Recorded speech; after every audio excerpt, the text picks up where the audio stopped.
ఈరోజు బైబిల్ ధ్యానము క్రీస్తుతో మన సంబంధము. కాబట్టి పురుషుడు తన తండ్రిని తన తల్లిని విడిచి తన భార్యను హత్తుకొనును, వారు ఏక శరీరమై ఉందురు. ఆదికాండము 2వ అధ్యాయము 24వ వచనము. మనమిచ్చట పురుషుని యొక్క బాధ్యతను మాత్రమే కాదు గాని స్త్రీ యొక్క బాధ్యతను కూడా చూచుచున్నాము. పురుషుడు తన తండ్రిని తన తల్లిని విడిచి తన భార్యను హత్తుకొనవలనంటే ఆ స్త్రీ యందు అతడు తండ్రిని తల్లిని లేక తండ్రి స్వభావమును మరియు తల్లి స్వభావమును కనుగొనవలెను. క్రీస్తు ఎదుట నిలవబడబో సంఘమునందు తండ్రి యొక్క ప్రేమ మరియు తల్లి వలె శ్రద్ధ వహించు స్వభావము ఉండవలెను. ప్రభువు మనయందు ఎటువంటి స్వభావమును కనుగొనుచున్నారు? ఆయన పెండ్లి కుమార్తెగా ఉండుటకు మనము యోగ్యులముగా ఉన్నామా?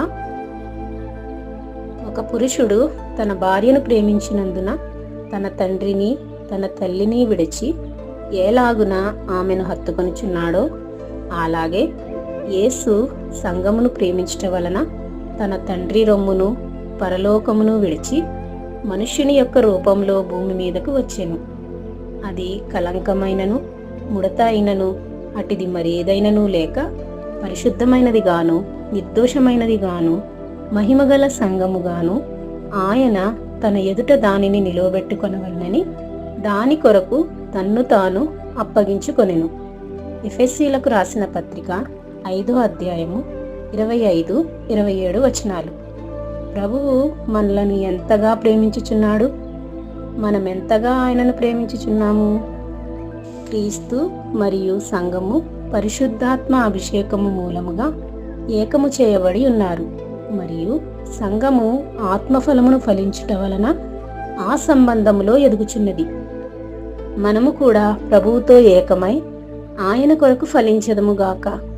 ఆయన మనలను కొనుపోవుటకు వచ్చినప్పుడు నిష్కలంకమైన పెండ్లి కుమార్తెగా మనము కనబడదుముగాక. ఈ వీడియో యొక్క పూర్తి స్క్రిప్ట్ మీకు కావాలంటే ఈ వీడియో వివరణను చూడండి. క్రమంగా వీడియోలు పొందుటకు సబ్స్క్రైబ్ చేసుకోండి.